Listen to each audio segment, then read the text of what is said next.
বাচ্চাটা দে, এই বালটাকে প্রথম থেকে বারণ করছিলাম গাড়ি আসতে চালা আসতে চালা। আমি তো বোকাচোদাকে কতবার বললাম, শুনলো কোনো কথা? মালগুলো এখনো আসলো না কেন?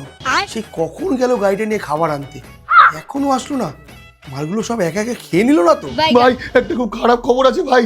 ভাই আমি শুভ্র আব্বাই খাবার নিয়ে তোর বাড়িতে আসার সময় রাস্তায় অ্যাক্সিডেন্ট হয় আর আব্বাই অন স্পটই মারা যায় ভাই। আমি ওকে কতবার বললাম গাড়িটা আস্তে চালাতে, আর এই শুভ্র বলছে জোরে চালা জোরে চালা। ও এখন দোষ আমার হয়ে গেল, আমি কি করে বুঝবো যে এরকম হবে? আমিও তো পরে বললাম আসতে চালা, সেটা কি শুনেছে আমার কথাও? তাহলে তুই আস্তে সুধীর ভাই পুরা পাগলা সুদা। আরে ভাই তুই এত ক্যাজুয়ালি হাসছিস কি করে? আমরা তোর সাথে ইয়ার কি মারছি না, সত্যি সত্যি আব্বাই 120-তে গাড়ি লরির তলায় ঢুকিয়ে দিয়েছে। আরে হ্যাঁ, আমি আর শুভ্র রাস্তার ধারে পড়ে অজ্ঞান হয়ে যাই। আর কিছুক্ষণ পর যখন আমার জ্ঞান ফেরে আমি দেখি ও আমার পাশে অজ্ঞান হয়ে পড়ে আছে আর আব্বাই লরির নিচে পড়ে আছে ভাই।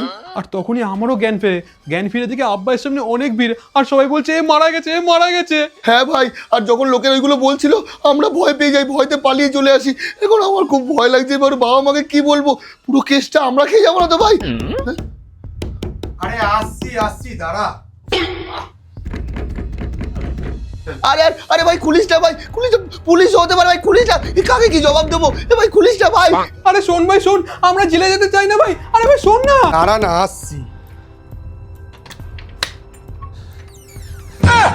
আরে আব্বাই কি হলো তোর? আরে ভাই আর বলিস না, খাবার নিয়ে আসার সময় অ্যাক্সিডেন্ট হয়েছে আর পদ্ম শুভ্র ওখানে স্পটে মারা গেছে। আর আমার ভাগ্য ভালো ছিল যে আমি বেঁচে ফিরেছি। ও মরিনি, আমরা মরে গেছি। কার মেরে গেল? আর আমার গাড়িটা? আর গাড়ি দুটো চাকা পড়ে যাচ্ছে আর রাস্তা।